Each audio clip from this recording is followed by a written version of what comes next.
हमारा उद्देश्य जाति जो जनगणना हुई उससे नहीं है।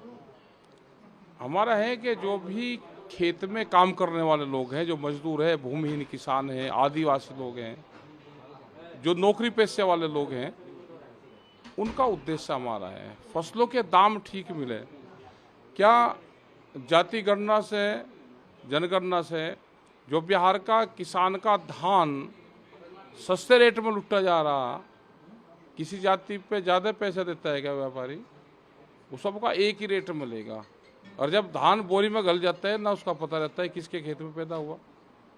हमारा उद्देश्य जाति से नहीं, हमारा उद्देश्य फसलों के रेट से है।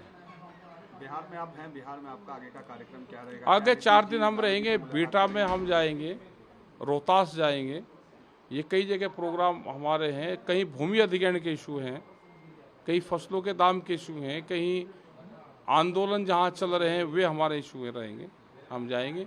कुछ जगह जमीन अधिग्रहण कर रहे हैं वे उद्योगों के नाम पे, और 20-20 साल पहले उनकी प्रोजेक्ट रिपोर्ट उनकी बनी होगी और कह रहे कि आज उसी रेट का पैसा देंगे। क्या ये अमेरिकन डॉलर है क्या कि उसी रेट का दोगे? ये बढ़ता है, इंडियन करेंसी है। जैसे बाजार भाव बढ़ा, आज उनको जमीन जिसको चाहिए आज का भाव, आज की जमीन तो आज का भाव। अगर उनको विकास करना है तो किसानों से बैठ के बातचीत करें।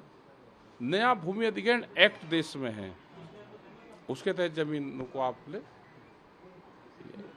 नीतीश जी, लालू जी से क्या मुलाकात होगी आपकी? अभी देखेंगे, प्रोग्राम बनाएंगे। हमारे सब साथी यहाँ पे हैं, तो इनका क्या प्रोग्राम है, किस किस टाइम का रहेगा। 3 राज्यों में चुनाव है, क्या असर पड़ेगा 3 राज्यों में इस चुनाव जो होने वाला है? विपक्ष अगर डर गया तो हारेगा, और अगर सामना कर गया तो जीतेगा। डरा हुआ विपक्ष देश में तानाशाहों को पैदा करेगा। अगर ये विपक्ष 2024 में ये हार गया तो बहुत सी पार्टियां टूट के संघर्ष नहीं करेगी, वो सरेंडर करेंगी। 2 ही देश में इशू रहेंगे अब हर आदमी के साथ में, जो पॉलिटिकल पार्टी वाले होंगे, या तो उनको समर्पण करना पड़ेगा, सरेंडर करना पड़ेगा, और या संघर्ष करना पड़ेगा। इसमें से एक को चुनना पड़ेगा। सरेंडर होगा तो दिल्ली दरबार में होगा इनका, और संघर्ष होगा तो सड़कों पर होगा, खेत में होगा।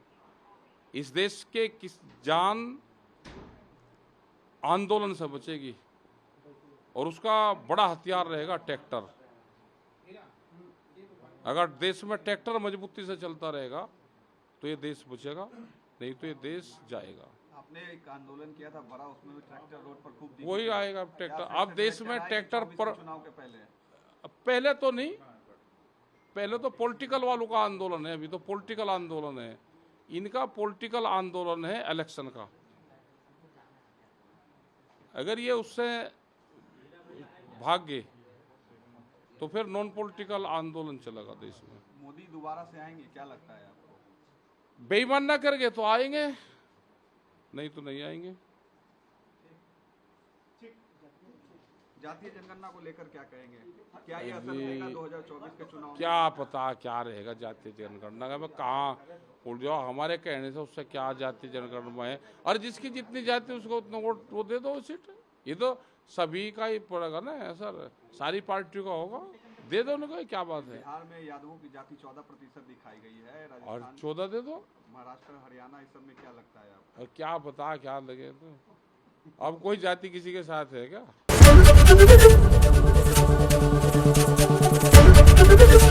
एबीपी गंगा, खबर आपकी, जुबान आपकी।